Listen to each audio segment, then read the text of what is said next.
DERAL eleva a previsão de área plantada com soja e milho verão 2018-2019 no Paraná. Conab inspeciona estoques em armazéns em Mato Grosso. Ritmo de moagem da cana cai na primeira quinzena de outubro no Centro-Sul. Produtores de cacau tentam recuperar produção.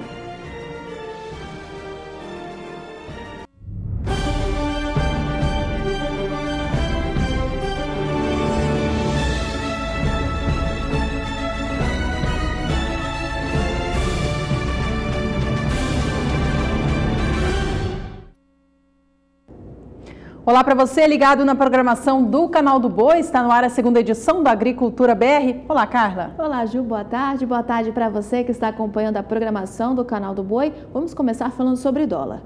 A moeda norte-americana que opera em movimento de queda nesta quarta-feira, com os investidores de olho nas moedas emergentes no cenário internacional e também após a divulgação da pesquisa Ibope para intenções de voto a presidente na noite de ontem. E nós vamos ver aqui agora como fica a moeda norte-americana neste momento no Brasil. Olhe na sua tela que a variação é positiva de 0,63% para a moeda norte-americana, que está sendo negociada a R$ 3,72. Vamos agora a mais detalhes, então, da movimentação cambial no Brasil. Direto da Bolsa Brasileira de Mercadorias, Walter Puga Júnior já está a postos para falar com a gente. Puga, boa tarde para você. Como que o dólar vem se movimentando hoje? Boa tarde a você, boa tarde a todos. Olha, Juliano, o dólar oscila muito, hein? Porque neste momento ele opera acima de R$ 3,72. Mas o que ocorre é que hoje já chegou a baixar para R$ 3,68 mais 50, ou seja, chegou a cair 0,28%.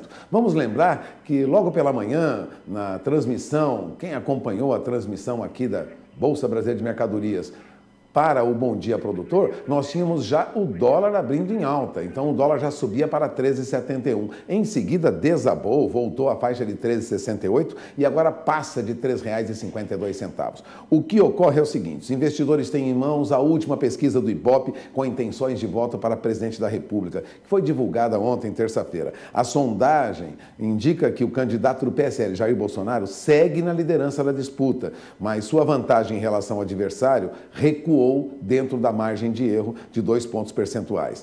Bom, o que ocorreu foi que o aumento ficou evidente da rejeição ao candidato Jair Bolsonaro e a redução da rejeição ao candidato Fernando Haddad. Embora ainda Jair Bolsonaro lidere as pesquisas, o fato é que isso muda todo o comportamento do mercado e muda rapidamente. No exterior, o dólar ainda procura um caminho, não tem uma direção clara frente às moedas de países emergentes, outras moedas, né? Bom, resumindo, o que traz de mudança no mercado como um todo? O dólar sobe agora e a Bolsa vem em queda. A Bolsa perdia mais de 1,5% há alguns minutos, voltava a operar no patamar de 84 mil pontos e rumava para a faixa de 83 mil pontos. E as ações da empresa Taurus desabam no mercado. Depois de uma alta acentuada, a indústria de armas agora vê seus papéis em forte queda, em alguns momentos caindo quase 20% hoje. É uma situação bem diferente da que nós vimos em semanas anteriores. Portanto, grande especulação no mercado, grande movimentação ao sabor das pesquisas eleitorais. De olho na informação, porque se sobe e desce do dólar, não muda, na verdade, pelo menos até agora, a tendência de baixa do dólar frente ao real. Ou seja, a valorização do real é esperada nos próximos dias, nas próximas semanas. É o que indicam os analistas do mercado de câmbio. É esperar para conferir, mas a oscilação vai continuar. É com você, Juliana. Nós vamos seguir acompanhando também por aqui, Puga. Obrigada. Ainda nesta edição, a gente traz mais uma vez a conferência do dólar frente ao real. E olha só, Ju, Puga, que também ainda está aqui com a gente, o nosso colega Fabiano Reis recebeu na noite de ontem, terça-feira, lá em São Paulo, o prêmio Especialistas, representando aqui o Canal do Boi. Este é um prêmio que é o primeiro a ser reconhecido, reconhece jornalistas, experts em 29 áreas da economia. Esta é a 4ª edição deste prêmio. Pois é, o nosso colega Fabiano Reis, então, está ali na tela para você acompanhar, recebendo o prêmio na noite de ontem. Ele foi premiado como representante do Canal do Boi como destaque de pecuária. Esteve entre os 3 finalistas e ainda foi o mais votado entre os concorrentes. Estiveram na disputa do prêmio da categoria de pecuária Rafael Salomão, da revista Globo Rural, e Tobias Ferraz, do canal Terra Viva. Fabiano, nosso parabéns de toda a equipe do SBA para você. Bom, e o Pulga esteve presente no evento ontem também, né, Pulga? Como foi? Olha, foi uma festa muito bonita em São Paulo, no Teatro Casper Libero, na Avenida Paulista, né? Onde fica a tradicional Faculdade de Jornalismo do Brasil, a primeira escola de jornalismo do Brasil, que é a Faculdade Casper Libero.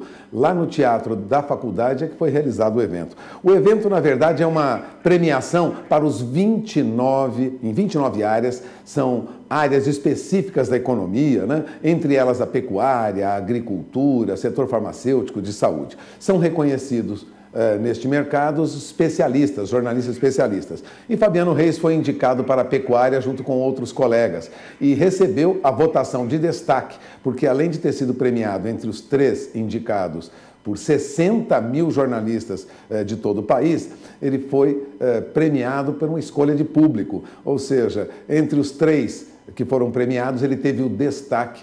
Um trabalho merecido depois de muitos anos no Canal do Boi, informando constantemente, trabalhando para estimular o agronegócio brasileiro. Nossos parabéns ao Fabiano Reis, eu estive acompanhando, foi uma festa, ele ficou muito feliz. É um reconhecimento ao trabalho de muitos anos, de mais de 10, 12 anos, que ele desenvolve no Canal do Boi, no SBA, né? Atuando com a programação já há muito tempo. É o reconhecimento de um trabalho difícil, diário, constante, que também traz seus frutos, né? Nós parabenizamos aqui de São Paulo também o Fabiano Reis, a equipe está muito feliz, foi uma festa muito bonita. Agora, vale lembrar que este prêmio, e a Carla lembrou agora há pouco, é o primeiro a reconhecer jornalistas experts em 29 áreas da economia, viu? Esses jornalistas entregam, na verdade, informação especializada ao público, voltada para os diferentes setores da economia. Importante valorizar quem trabalha em áreas específicas, que nem sempre é de conhecimento do grande público, né? Trabalha com um público muito restrito, como nós aqui no Canal do Boi.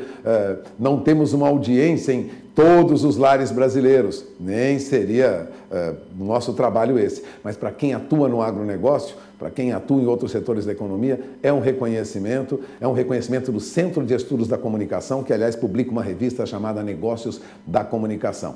Meus parabéns também ao Cardial, né? Quem dirige a empresa é o Márcio Cardial. Eu parabenizo por essa premiação para outros colegas também de outras emissoras de televisão, outras empresas que trabalham com comunicação. Juliana? Ok, Pulga, obrigada. Reconhecimento merecido, então, ao nosso colega Fabiano Reis e a todos os demais jornalistas que receberam o prêmio.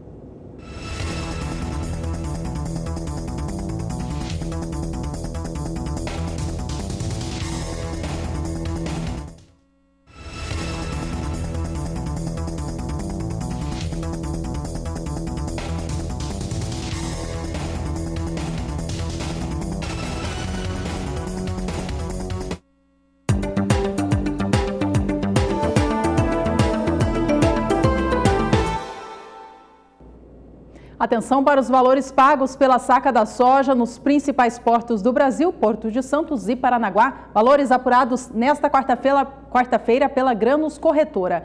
No Porto de Santos, o valor está em R$ 91,50 a saca no dia de hoje. Mesmo preço é observado no Porto de Paranaguá, cada saca valendo R$ 91,50.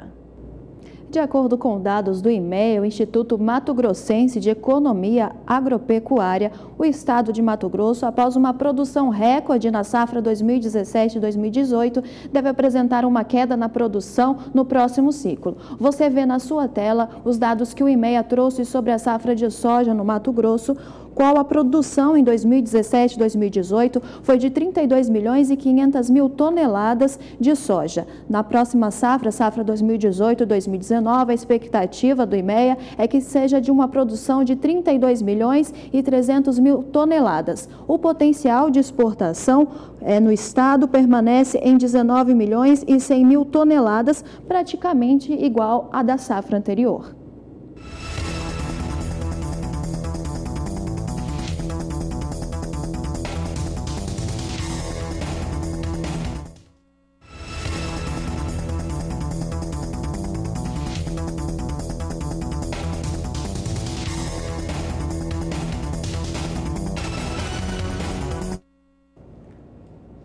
Destaque agora para o estado do Paraná. O Departamento de Economia Rural do estado trouxe para cima a expectativa de área plantada com soja por lá neste ciclo novo, temporada 2018-2019. A revisão foi em 2.000 hectares. Veja na tela que a projeção do órgão paranaense é atualmente de cerca de 5.450.000 hectares plantados com a oleaginosa, precisamente os 5.451.000 hectares. A expectativa anterior estava em 5.449.000 hectares, portanto essa revisão aconteceu por lá, de acordo com o órgão oficial.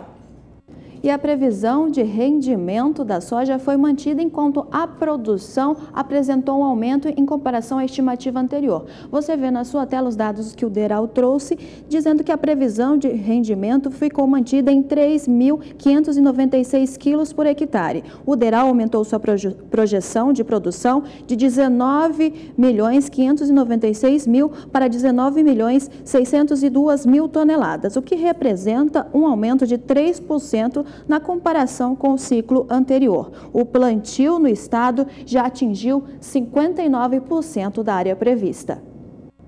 Em relação ao milho de primeira safra, o Paraná também trouxe mudança na projeção diária. Trouxe para cima também. Milho na safra de verão tem agora a expectativa de ocupar 352.800 hectares. Na projeção anterior, esta expectativa estava em 352.160 hectares. Ainda não há previsões para a safra de inverno, ou seja, o milho de segunda safra.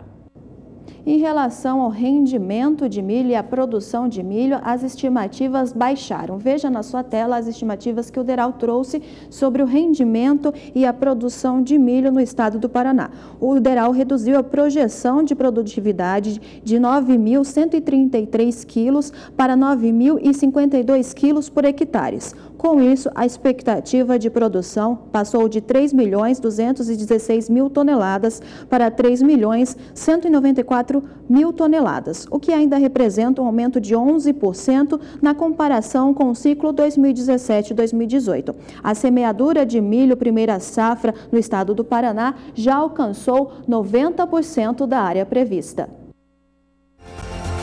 Agroclima. Oferecimento Fiat Toro Range, o touro puro sangue.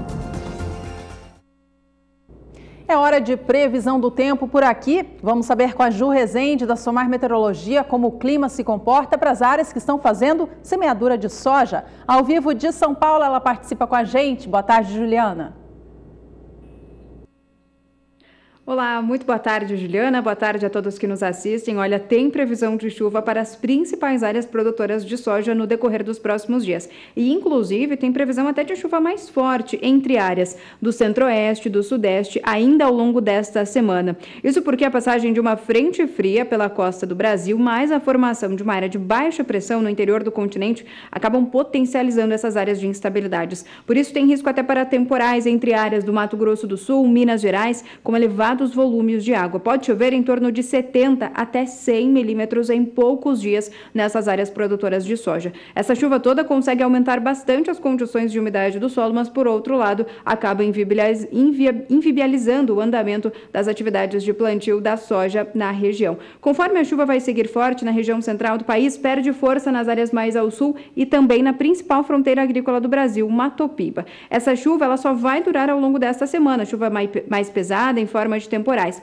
porque a partir da próxima semana, com a chuva se espalhando em grande parte do país, as instabilidades então perdem força na região, já não tem risco para temporais entre centro-oeste e sudeste, e a boa notícia é que a chuva volta a alcançar a região do Matopiba, interior do Nordeste, e volta a chover também com um pouco mais de intensidade nas áreas mais ao sul do Brasil, volta a ter risco até de temporais no Rio Grande do Sul. Então, no decorrer desta semana, chuva mais concentrada na parte central brasileira, mas ainda em forma de temporais. A partir da próxima semana, com a chuva se espalhando, a gente volta a ter pancadas de chuva em grande parte das áreas produtoras de soja, mas é aquela chuva que não traz transtornos, que acaba trazendo um cenário bastante otimista para os produtores da região, aumentando ainda mais as condições de umidade do solo, favorecendo essa fase inicial do desenvolvimento das lavouras de soja em grande parte do país. Daqui a pouco eu volto com mais previsão do tempo. Obrigada, Juliana. Até já. Daqui a pouco ela detalha outras regiões do Brasil. E a Conab fiscaliza até esta sexta-feira as condições de produtos estocados em armazéns no estado do Mato Grosso. E quem traz as informações é o repórter Valdir Pacheco.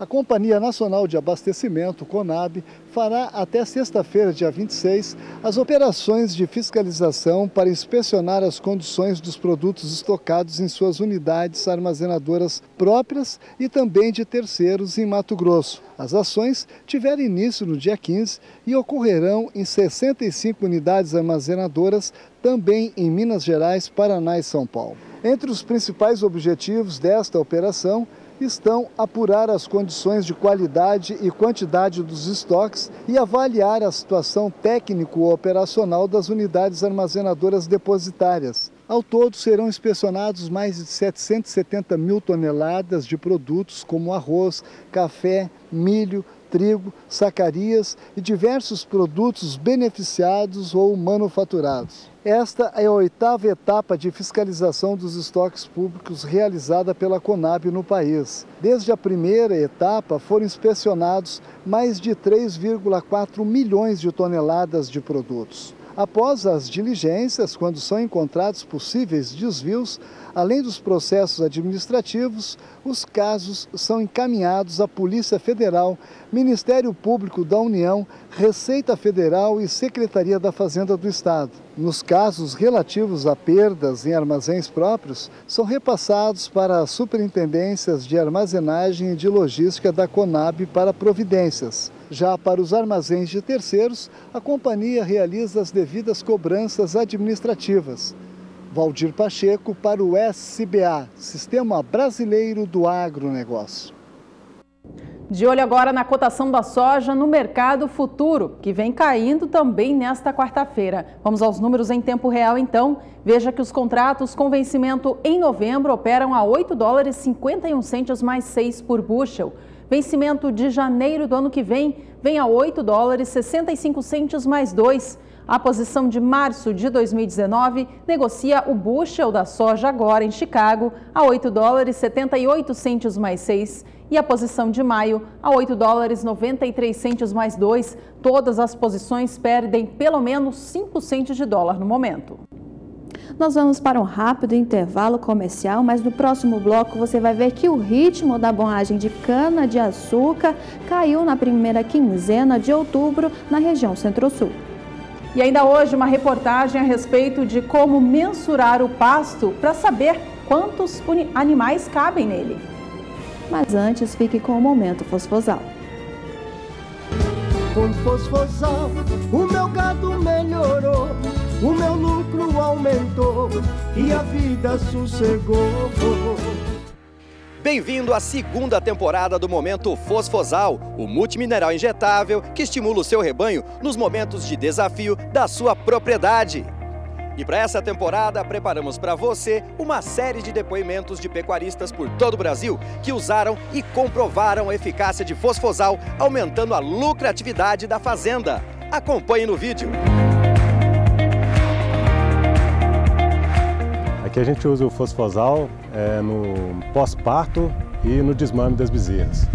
A gente observou que as vacas elas se recuperam mais rapidamente depois do pós-parto. Pode-se dizer que algumas até ciclaram mais rápido do que o comum na fazenda e os bezerros sofrem menos no processo de desmame e continuam com a pelagem bonita mesmo depois do leite. E tem um desenvolvimento continuado e sem aquela perda de peso no momento do desmame. Como a gente teve bons resultados, eu imagino que todos possam também ter, fazendo o manejo correto, utilizando bons medicamentos, com certeza é um recurso a mais para a gente melhorar a produtividade. Bruno, como podemos acompanhar, o desafio dessa propriedade era o ganho de peso após a desmama e o pós-parto da vacada. Explica pra gente como o Fosfosal atuou, trazendo tanta satisfação para essa produtora. O Fosfosal é um multimineral injetável à base de fósforo, selênio, cobre, potássio e magnésio. A principal função dele é minimizar o estresse desses animais e ajudar a repor nutrientes essenciais, principalmente nesses manejos que podem gerar algum estresse, como por exemplo a desmama e o pós-parto. Então ele atua principalmente na parte de imunidade, ajudando também a aproveitar melhor dos nutrientes que eles vão ingerir na pastagem ou até numa reposição de mineralização oral. Obrigado, Bruno Lima. Quer aumentar a lucratividade da sua propriedade também? Então não perca tempo. Peça agora Fosfosal. Ligue 0800 847 2222. Fosfosal, uma injeção de peso. Fosfosal, uma injeção de peso. Estamos de volta com uma entrevista bastante especial. Em Brasília, o novo presidente da Embrapa, Sebastião Barbosa, conversou com a repórter Catarina Martorelli. Pois é, Ju. E ele falou sobre críticas e planos para a nova administração. Vamos ver a primeira parte da entrevista. É isso mesmo, a Embrapa já tem novo presidente que tomou posse no dia 10 de outubro, tem mais de 30 anos de experiência na Embrapa, já foi o diretor-chefe, já comandou a Embrapa Algodão, Sebastião Barbosa, que agora está como presidente da Embrapa. Como é que estão esses primeiros dias de mandato aí? O senhor que já se aposentou em 2006, mas nunca parou, né? Ah, sim, Catarina. Tenho uma satisfação muito grande de recebê-la aqui hoje e de falar com os pecuaristas brasileiros através do canal do Boi. É uma satisfação muito grande. Como é que estão esses primeiros dias? Os primeiros dias foram bastante tumultuados, porque eu tive que tomar pé da situação, eu tive que conversar com as pessoas, eu precisava conhecer melhor a Embrapa, a administração central da Embrapa. Aí eu trabalhei durante muito tempo na Embrapa, mas na condição de pesquisador, mas se bem que eu já tivesse trabalhado aqui na sede como assessor da diretoria e como diretor de cooperação internacional. Mas para ser presidente, diretor, principalmente no período pelo qual o país está passando e a Embrapa está passando, então eu precisava de mais tempo para conhecer a Embrapa. E vou precisar ainda de muito tempo e quem sabe um dia eu a conheça bem melhor e possa tomar decisões mais acertadas. O senhor tem muitos desafios pela frente. Vamos falar desses desafios agora.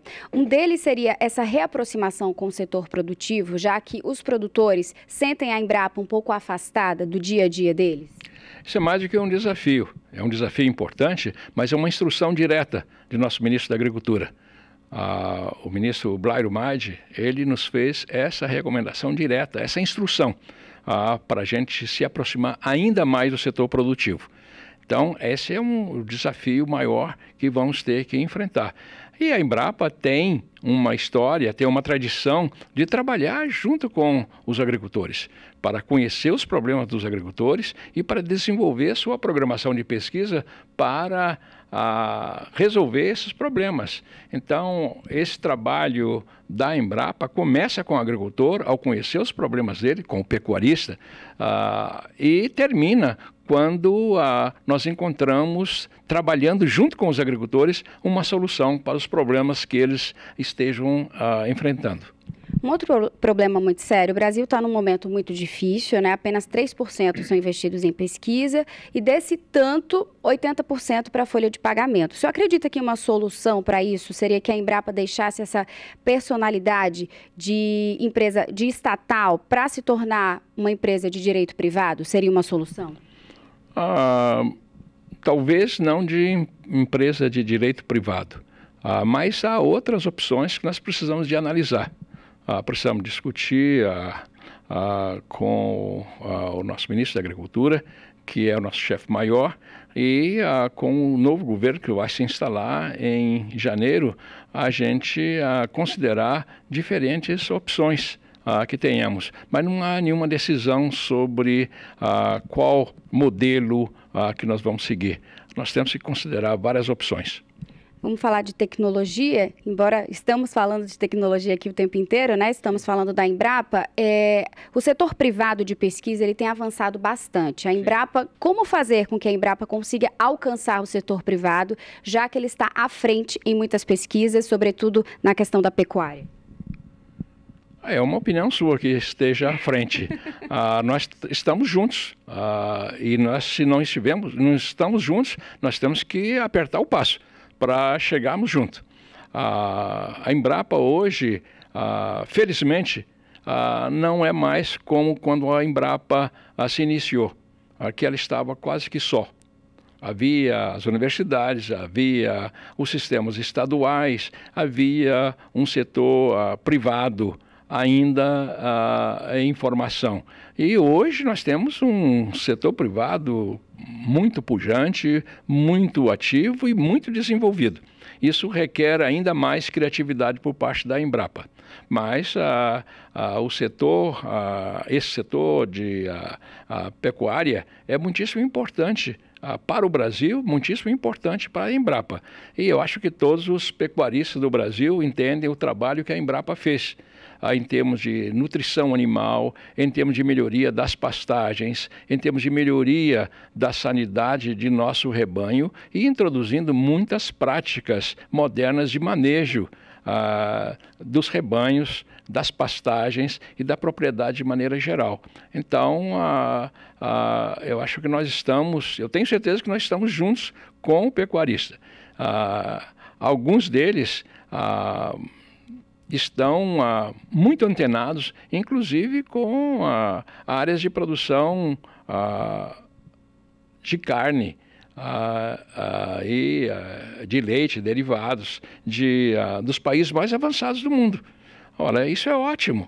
E nós também estamos antenados com os programas mais avançados de pesquisa nos países mais desenvolvidos do mundo. Daqui a pouco você acompanha a segunda parte da entrevista com o novo presidente da Embrapa.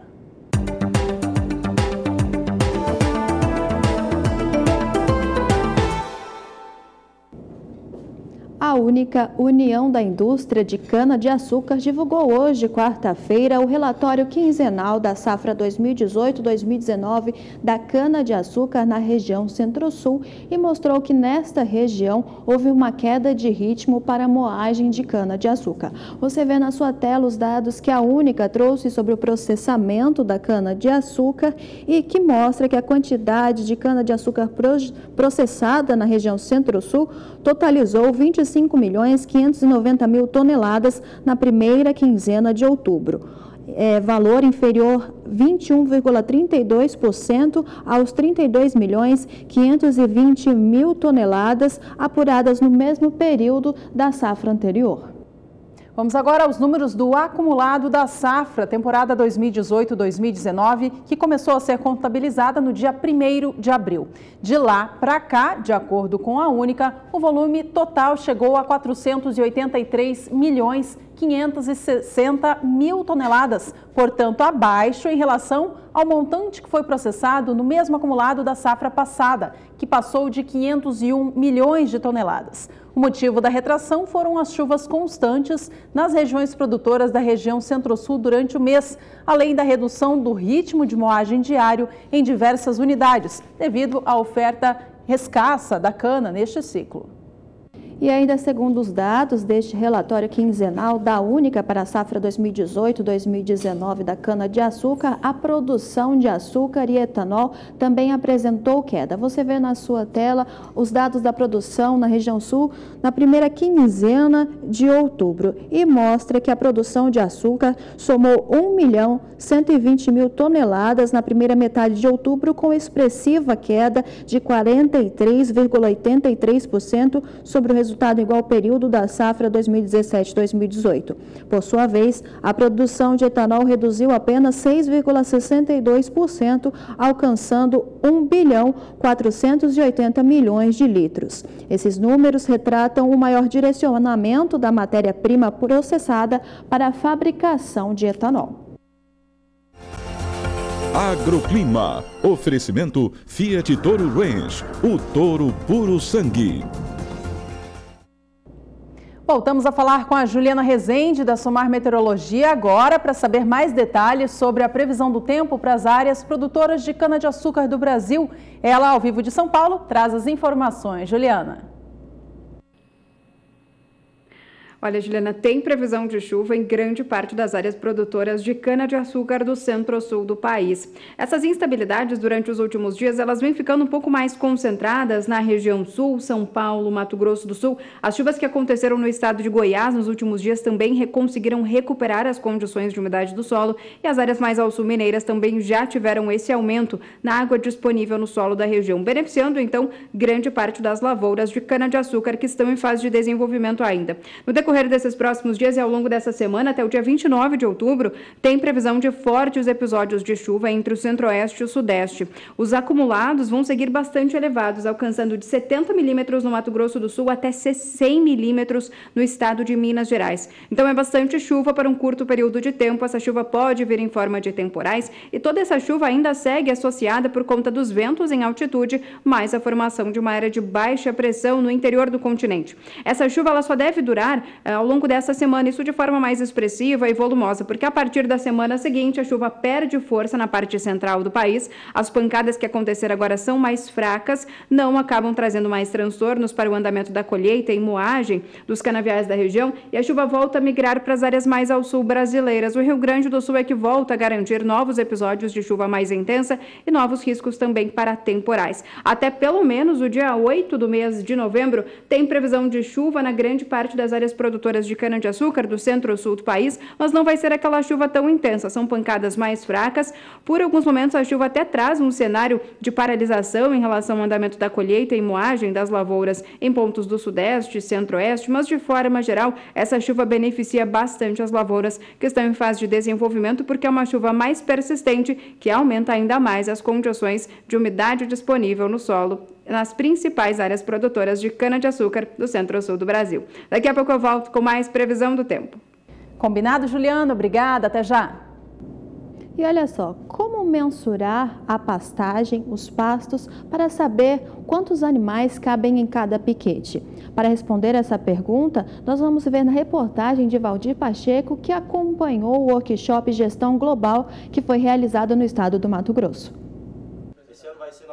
Na busca de oferecer sistematicamente a gestores informações de qualidade para melhorar a tomada de decisão no gerenciamento das pastagens, existe um método que visa ter a propriedade em números, acabando com achismo e manejos inadequados de propriedade.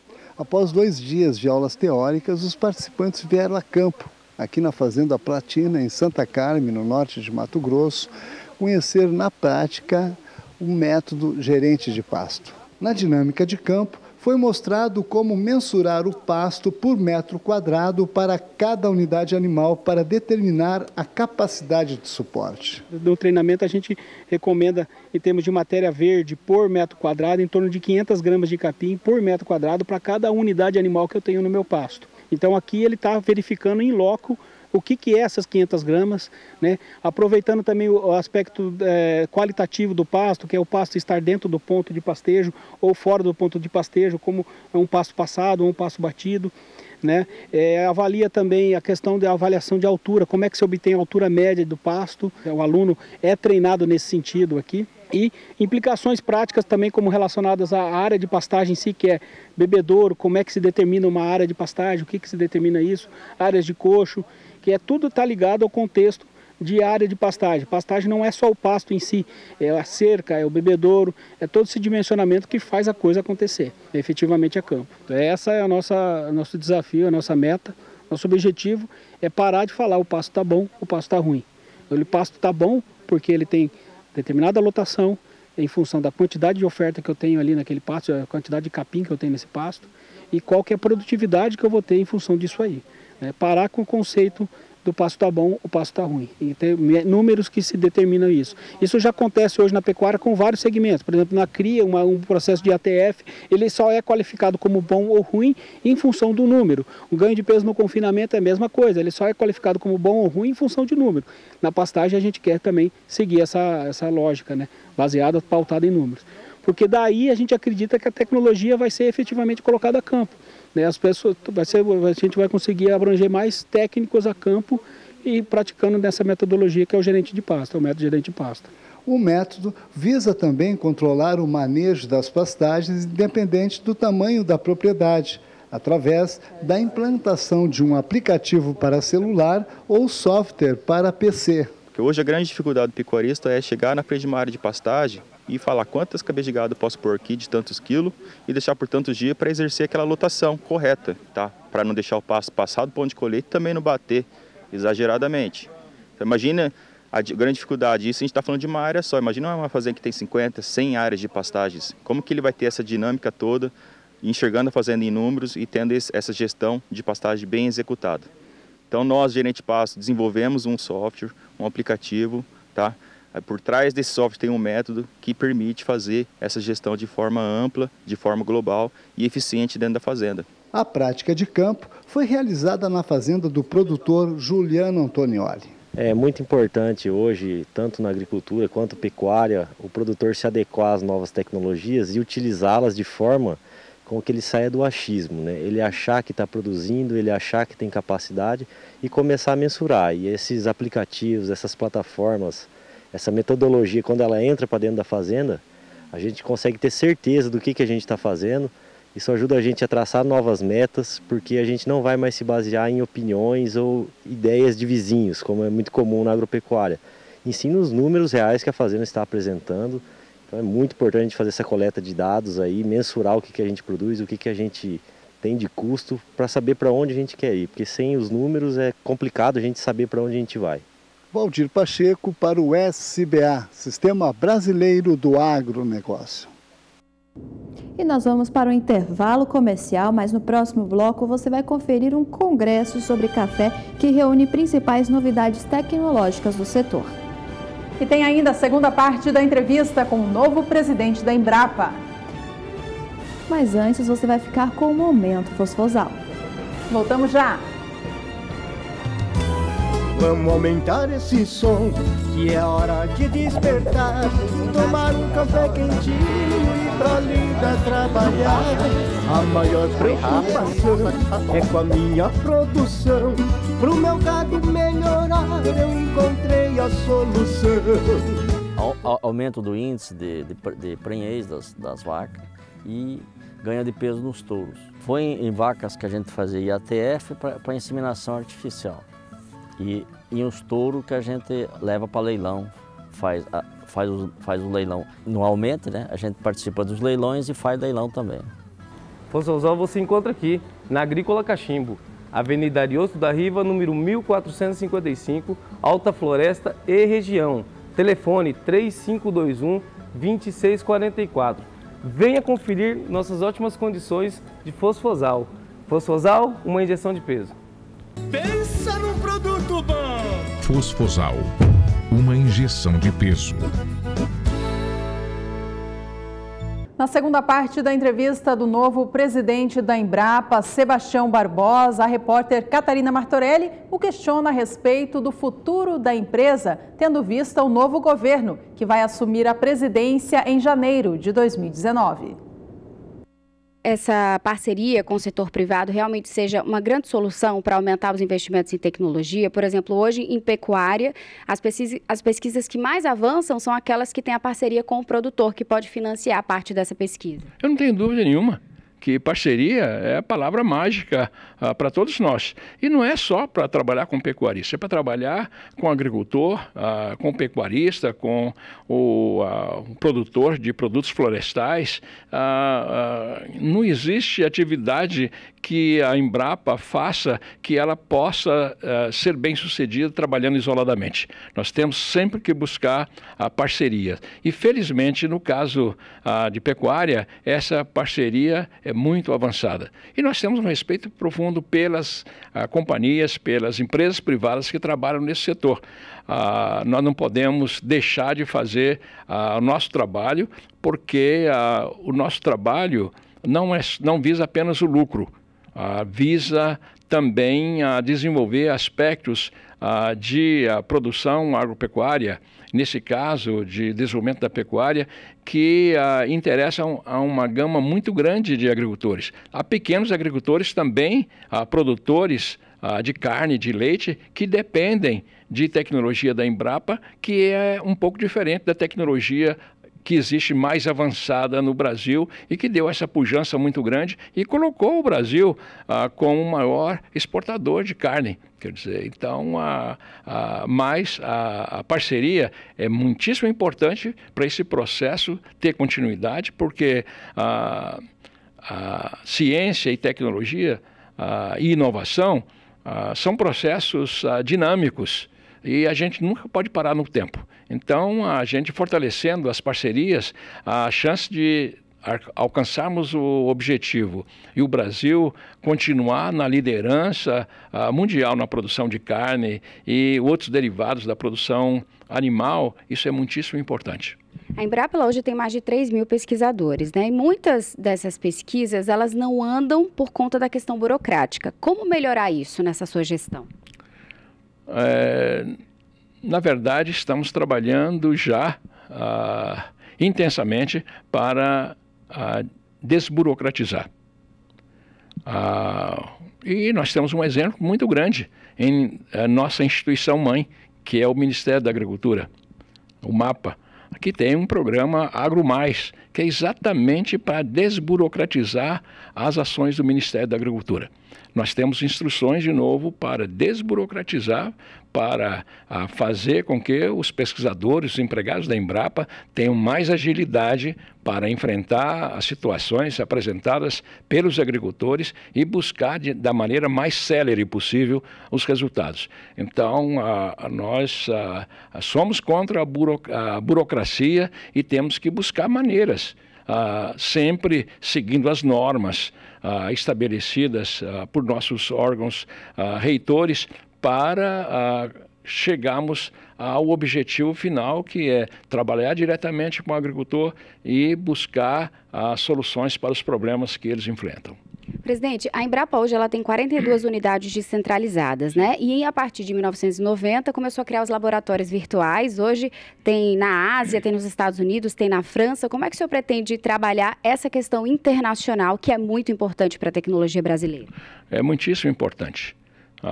Houve o caso da vaca louca, que a presença de um pesquisador da Embrapa junto ao centro mais avançado de pesquisa nos Estados Unidos teve um papel muito importante. Okay? Há muitos outros exemplos de essa parceria com os centros mais avançados de pesquisa agropecuária do mundo favorecem a agricultura brasileira. É um período de restrição financeira. Nossos recursos, a proposta orçamentária para o ano de 2019, ela é basicamente a mesma de 2018. Então, para a gente poder fazer melhor, poder avançar, poder estarmos mais juntos com os agricultores nessa parceria que é fundamental para o nosso trabalho, a gente precisa de mais recursos. Então, precisamos de buscar recursos. Nesse caso dos laboratórios virtuais da Embrapa, quando fala laboratório da Embrapa no exterior, é um laboratório sem paredes, que nossos pesquisadores mais graduados em áreas específicas, eles vão trabalhar em laboratórios de ponta, nos países mais desenvolvidos do mundo. Então, não há investimento em laboratórios, em equipamento. Eles vão compartilhar das equipes estabelecidas na Alemanha, na Holanda, nesses países que você mencionou, na França, nos Estados Unidos, na China, no Japão, na Coreia. Vão compartilhar dessa capacidade instalada em termos de recursos humanos. Os pesquisadores mais graduados, os cientistas mais renomados do mundo e toda a infraestrutura que existe. Então, os pesquisadores da Embrapa selecionados não são aqueles que querem ir. Existe um processo de seleção. São aqueles que a Embrapa acha que devam ir em áreas muito específicas, porque custa caro, ok? Não é para um número muito grande de pesquisadores. Mas nós precisamos, é uma experiência muito positiva, a gente tem que intensificar esse trabalho, com a participação cada vez mais de cientistas brasileiros antenando e participando do que existe mais moderno para o desenvolvimento de tecnologia agropecuária no mundo. Então, vamos encerrar falando de futuro. A Embrapa hoje tem quase 10 mil funcionários, né? Um dos candidatos à presidência da República disse que, se eleito, vai fazer um pente fino aí nas estatais deficitárias. O senhor se preocupa com isso? Como é que o senhor enxerga a Embrapa daqui para frente? Não, eu sinceramente, eu me preocupo com uma situação em que nós vamos ter menos recursos, porque o governo terá muitas outras prioridades para atacar. Quando comparamos com outros estatais, nós somos uma estatal. Agora, a experiência da Embrapa, o que a Embrapa participou e construiu e desenvolveu para o desenvolvimento do agronegócio brasileiro, para a agricultura brasileira, seja ela de pequeno, médios e grandes agricultores, a sociedade brasileira reconhece isso. Então, eu tenho repetido que a estatal Embrapa não é um problema para o governo. É, antes de tudo, solução para muitos de nossos problemas, para o desenvolvimento do país. Muito obrigada, presidente. Sucesso no mandato, que a gente possa se encontrar e reportar aqui no canal do Boi várias das pesquisas que possam ajudar os produtores deste país. Vamos estar sempre às ordens. É um prazer muito grande falar com vocês. Muito obrigada. Catarina Martorelli para o SBA.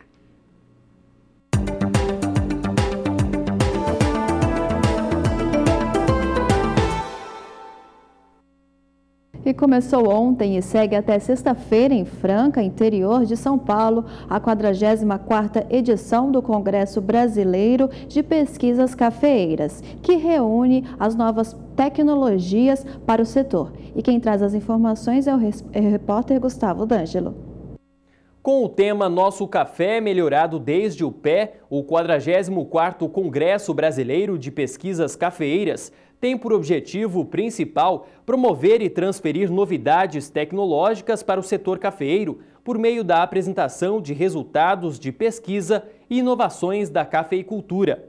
A região cafeeira da Mogiana, em São Paulo, e áreas vizinhas no Sul e Triângulo, em Minas, constituem importantes polos cafeeiros, destacando-se pelo bom nível tecnológico nas lavouras e pela excelente qualidade dos cafés ali produzidos. A realização do congresso nessa região faz, portanto, jus aos bons valores dessa cafeicultura. Na programação do evento está prevista a apresentação de trabalhos de pesquisa, um debate sobre a conjuntura cafeeira, lançamento de 2 novas cultivares de café e ainda serão conferidas homenagens do mérito cafeeiro a personalidades da cafeicultura e ao colaborador da pesquisa cafeeira. No último dia do evento, será realizado um dia de campo, com demonstração de resultados de pesquisas na Fazenda Experimental da Fundação Pro Café, em Franca. Voltamos aos estúdios em Campo Grande. O Agricultura BR destaca agora a oportunidade de fazer negócios em terras rurais. Trata-se de uma área destinada ao cultivo de cana-de-açúcar em Coruripe, Alagoas.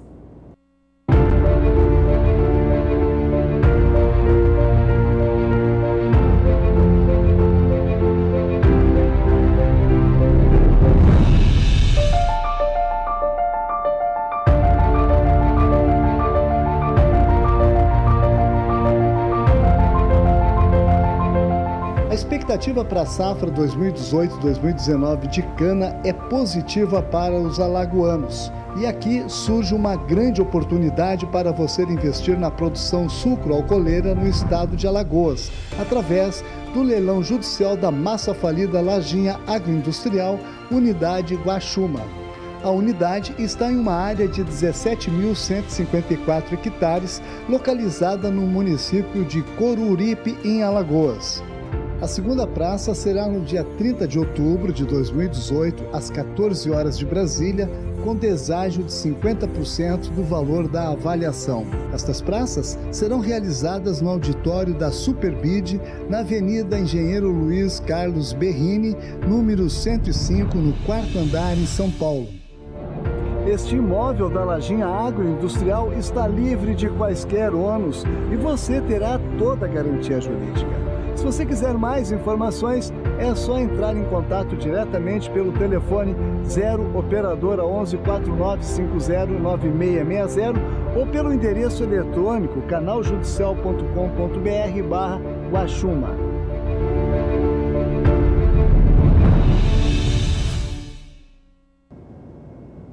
Veja daqui a pouco, produtores de cacau tentam recuperar a produção no Brasil. E ainda na edição de hoje tem a sua participação dos telespectadores lá do estado da Bahia que querem saber se vai chover ou não no estado, no quadro Agricultura BR Responde, que você pode participar pelo WhatsApp, que é o 67996562266. Nós voltamos logo depois do intervalo. Antes, você fica com o Momento Fosfosal. Vamos aumentar esse som, que é hora de despertar. Tomar um café quentinho e pra lida trabalhar. A maior preocupação é com a minha produção. Pro meu gado melhorar, eu encontrei a solução. Eu tenho muitos amigos aí pecuaristas e através de batendo papo com eles, a gente tem visto que o fosfosal é um produto de alta qualidade, então eu resolvi usar o fosfosal também. Um ganho de peso depois de aplicar o fosfosal, um gado liso, que o pecuarista não gosta de ver gado arrepiado não, gado liso. Portanto, tá aí a amostra aí, vocês estão vendo meu gado aí. Olha, se for para mim dar nota de 1 a 10, eu dou 10 para o fosfosal.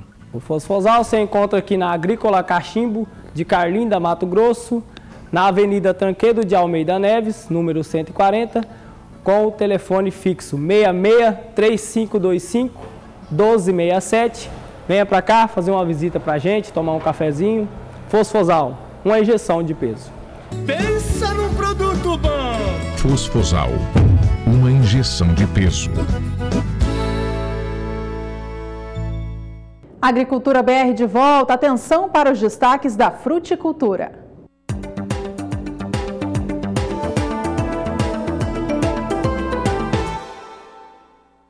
O ministro da Agricultura, Blairo Maggi, participa nesta quarta-feira da abertura de um evento promovido pela Fundação Mundial do Cacau, evento esse que está sendo sediado aqui no Brasil. O objetivo do encontro, que reúne lideranças do setor cacaueiro, é tratar de soluções para recuperar o setor. Catarina Martorelli.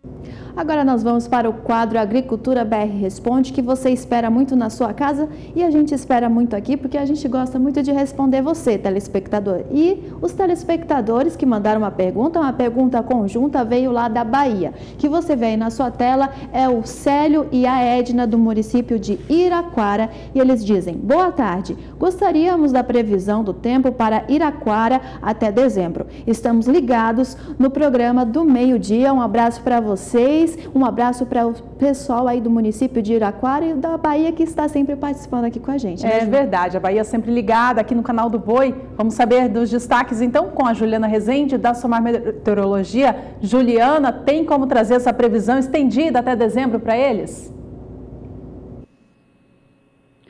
Tem sim, Juliana, e temos boas notícias. As instabilidades já começam a avançar pela região do interior da Bahia e alcançar a região de Iraquara já no decorrer da próxima semana. Ainda nesses próximos dias, a chuva vai seguir mais concentrada nas áreas mais ao sul da Bahia, até o dia 29 de outubro. E as instabilidades que conseguir até alcançar a região central acabam sendo bem fracas e isoladas. Mas a boa notícia é que a partir da próxima semana, entre o finalzinho de outubro e começo de novembro, a gente já tem instabilidades bastante expressivas avançando pelo interior da Bahia por contrapassagem de uma frente fria. Por isso, volta a ter potencial até para acumulados mais elevados, em torno de 30 milímetros na maior parte do estado baiano. Só que essa chuva ela não deve durar muito tempo, porque a partir da semana seguinte, a chuva já começa a perder intensidade, as pancadas acabam ficando cada vez mais irregulares, ainda pode chover em grande parte do estado, só que a chuva agora acaba sendo bem mais fraca e isolada na região. E aí, comentando um pouquinho então do mês de novembro, ainda vai ser um mês marcado por por irregularidade nas chuvas.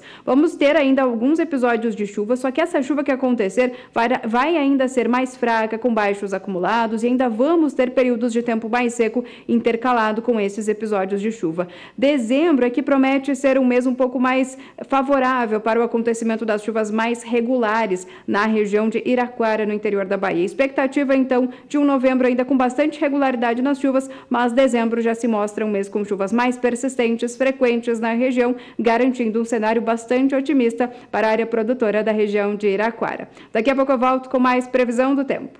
Certo, Ju, daqui a pouco a gente te chama. Obrigada. E o Agricultura BR vai para um rápido intervalo comercial, mas no próximo bloco temos mais uma participação aqui do quadro Agricultura BR Responde, desta vez lá do Maranhão. Se você também tem uma pergunta, mande pra gente. O nosso número é o 67996562266. A gente volta já.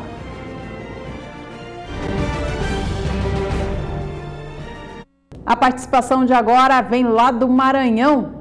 Vamos ver na tela quem mandou mensagem para a gente então. Foi o Ademir de Alto da Parnaíba. Ele diz o seguinte: boa tarde, queria saber a previsão de chuvas para o restante de outubro e até o dia 15 de novembro, para minha região. Então vamos responder ao Ademir e todo o pessoal lá da região dele. Juliana Rezende, que a gente pode falar para o pessoal lá e para o Ademir da região dele de Maranhão. Respondendo então para o telespectador Ademir da região do Maranhão, que quer saber quando que as chuvas vão retornar com um pouco mais de frequência na região, boa notícia é que a partir da próxima semana já tem previsão de chuva avançando pelo sul do Maranhão. Agora, nesses próximos dias, ainda ao longo dessa semana, até o dia 29, nada de chuva por enquanto. A gente ainda vai ter uma semana bastante seca, quente, com temperaturas elevadas na região e nada de chuva. É a partir da semana seguinte que o avanço de uma frente fria pela costa do país vai conseguir trazer as instabilidades para a região do Maranhão. E aí sim, volta a chover de forma mais expressiva, principalmente nas áreas mais ao sul do estado, região do Alto do Parnaíba. Chuvas com acumulados de 15 a 30 milímetros entre o finalzinho de outubro até o começo do mês de novembro. Mas essa chuva ela não vai ser tão persistente. Vai ser pancadas que devem durar poucos dias, porque a partir da próxima semana a gente já volta a ter o enfraquecimento dessas chuvas. Ainda pode chover, mas vai ser uma chuva bem mais fraca, com baixos acumulados na região do Maranhão até pelo menos o dia 8 de novembro. Então, no decorrer das próximas semanas, até volta a chover na região do Alto do Parnaíba, no sul do Maranhão, principalmente a partir da semana seguinte, a gente volta a ter episódios de chuvas mais expressivos, com acumulados também mais elevados, mas essa chuva vai durar pouco tempo, porque já na primeira semana do mês de novembro, as chuvas já começam a perder intensidade mais uma vez e a gente volta a ter um período de tempo mais seco, com poucos episódios de chuva na região do Alto do Parnaíba. Hoje eu encerro por aqui a minha participação. Amanhã eu volto com mais previsão do tempo para as principais áreas produtoras do país. Até amanhã. Tá certo, Juliana. Obrigada. Até amanhã. Até amanhã, Juliana.